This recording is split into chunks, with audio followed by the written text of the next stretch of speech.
CEO of Portland General Electric.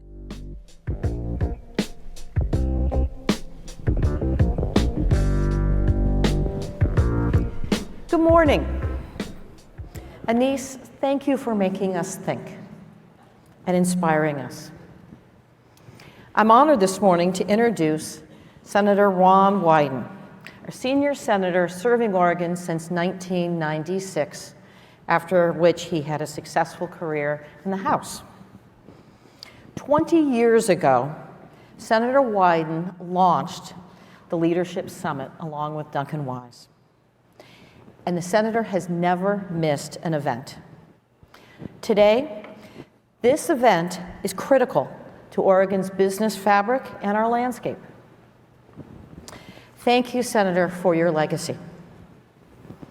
It's tough to introduce someone who is so well known to all of us.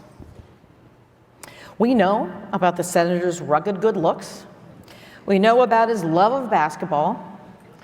And we certainly know about the importance of the Oregon way.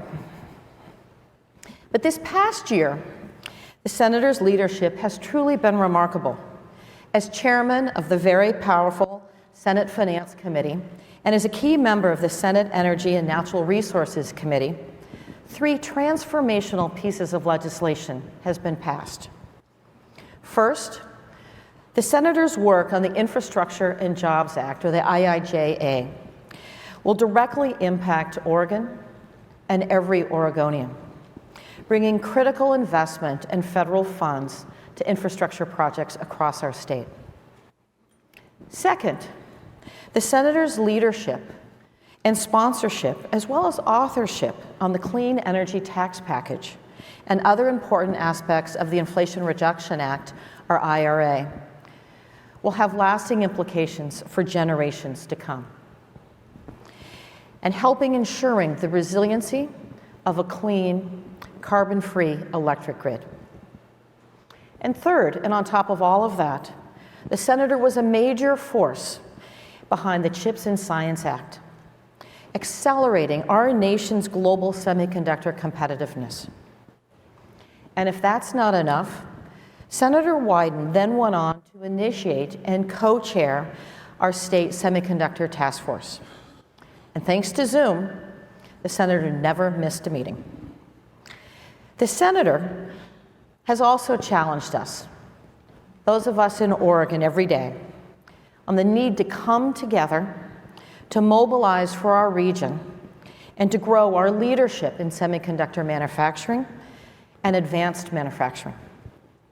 Today, about 15% of our country's semiconductor manufacturing takes place right here in Oregon. Our competitive position and our investments in technology and education are something we can't take for granted. Senator, thank you for addressing us this morning, for your insights on Oregon's opportunities, and for your leadership and ability to convene, and the momentum that you create is quite extraordinary. Thank you for all you do for our nation and for Oregon. Now let me welcome Senator Ron Wyden. Thank you.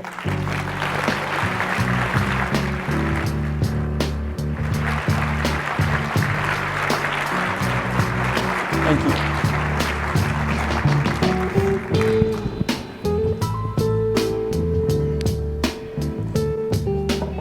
What an inflationary introduction.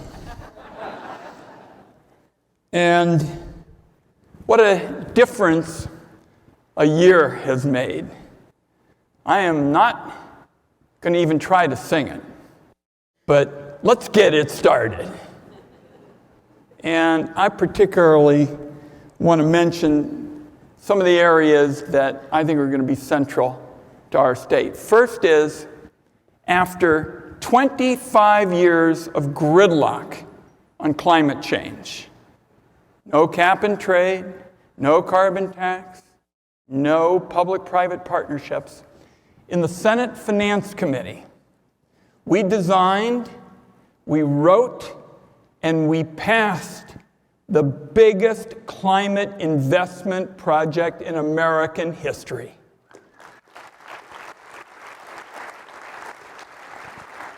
$270 billion of green energy tax credits, and it's going to be a huge boon to Oregon technology manufacturing in the energy space.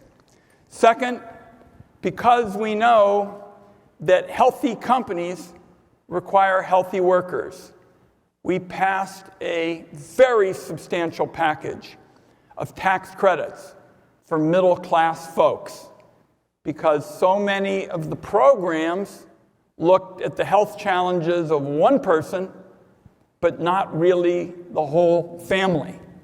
And so 130,000 Oregonians are going to get close to $1,000 a year in help, so that when they're trying to figure out how to pay medical bills or gas bills or rent bills, they're going to get some help.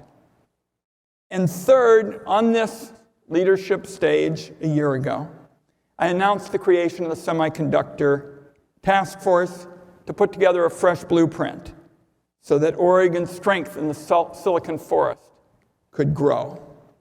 It was a task force co-chaired with Maria Pope and Governor Brown, and they got their homework done smart and quick. And over the past year, the Finance Committee was a significant player in passing the CHIPS legislation. That means that the Silicon Forest is going to grow and prosper like we've never seen before. Thank you. Let me break out a couple of the elements. One that I focused on was a 25% manufacturing and investment tax credit for semiconductors. We all know about Oregon's leadership in semiconductors and research and development and lithography. Those tax credits, they're going to help in manufacturing, in microchipped in Gresham, in HP in Corvallis. I hope this is going to set off another manufacturing revolution, folks. This is going to be a tremendous opportunity. And the tax credit is available the first year, 25%, the second year, the third year. You're getting the drift.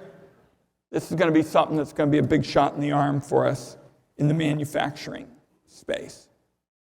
Now, the cat's kind of out of the bag, but perhaps the biggest compliment we've gotten recently with respect to semiconductors and chips is Commerce Secretary Gina Raimondo, who's the point person for the Biden administration on this, has accepted my invitation to come early next year, and it couldn't be better timing as our semiconductor group goes for a technology hub so that we could build on lithography and the like. Big cheers, because this is a compliment not to anybody at the government level, but the compliment belongs to Oregon's semiconductor organization, because they had the Secretary of Commerce say, this is a place I got to be next year. Big round of applause for them.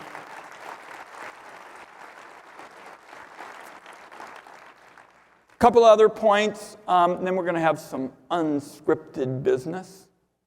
On the Intelligence Committee, we hold these things very close to the vest. We have a lot to do at the state level.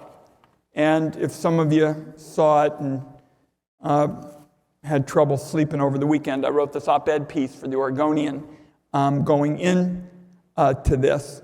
But there are clearly areas where our state is going to have to step up. Our state's going to have to step up in terms of land.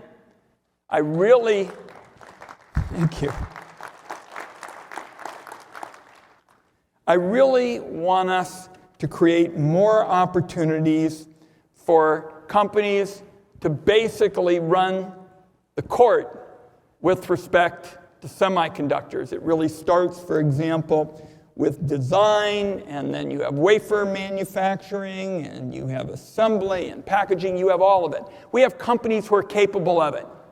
So I want to say at this meeting of the summit, we are going to dedicate ourselves to companies who can run the floor just like a basketball team, and do it all. We've been leaders, of course, in research and development. I mentioned the investment tax credit. We can do more. And the state is going to have to help put together that legislation to do it. And as we speak this morning, folks, make no mistake about it. There are people in New York that are trying to take the lead here. There are people in Texas that are trying to take the lead here. There are people in California that are trying to take the lead here.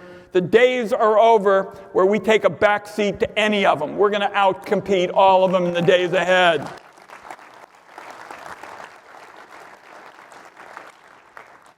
Got one other bit of business, and then we'll go to closing. A lot of you have been asking about the lame duck session of the Senate. I will tell you that I believe we're in good shape for our Savers package. The focus there is expanding the Savers credit. It's outrageous that we have thousands of Oregonians who only have a few $100 in their savings if they have an emergency. I want to change that with the Savers legislation. Second, mental health. We're all aware that this was a challenge before the pandemic. It's grown monumentally since then, and we're going to have very significant reforms in a couple of areas, particularly behavioral health workforce. And a little bit of announcement, you may have heard about Connie and Steve Ballmer's wonderful program to train people for behavioral health. A year ago, I put Cahoots, the great program from Eugene, the mental health program that brought together mental health folks and law enforcement together, and I got it into the Medicaid program. Got $1 billion for it. I'm going to try to have the Connie and Steve Ballmer behavioral health education program, a similar model where Oregon can show the rest of the country how to do health care right. And now, let me leave the wrap up for lame duck with one final point. After the election was over, I got on the phone immediately and started calling my Republican colleagues and said, we've got a natural for the lame duck session. The 2017 tax bill produced a set of changes that across the political spectrum people have come to see are a mistake. They basically wiped out the research and development tax credit. And when you do that, you make it harder for Oregonians to compete with China. So I want to restore that.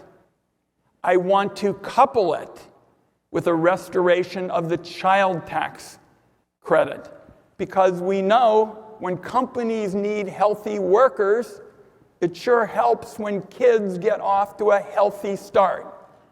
So I want to make a pledge to Oregon businesses and Oregon families right now. We're in the lame duck session. Senator Merkley and I will be heading off right after the program is over.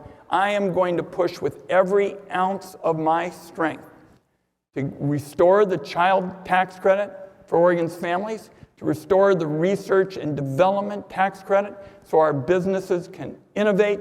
And I want Oregonians to know I'm going to stay with it until they turn the lights out on the Capitol at the end of the year. We need those reforms.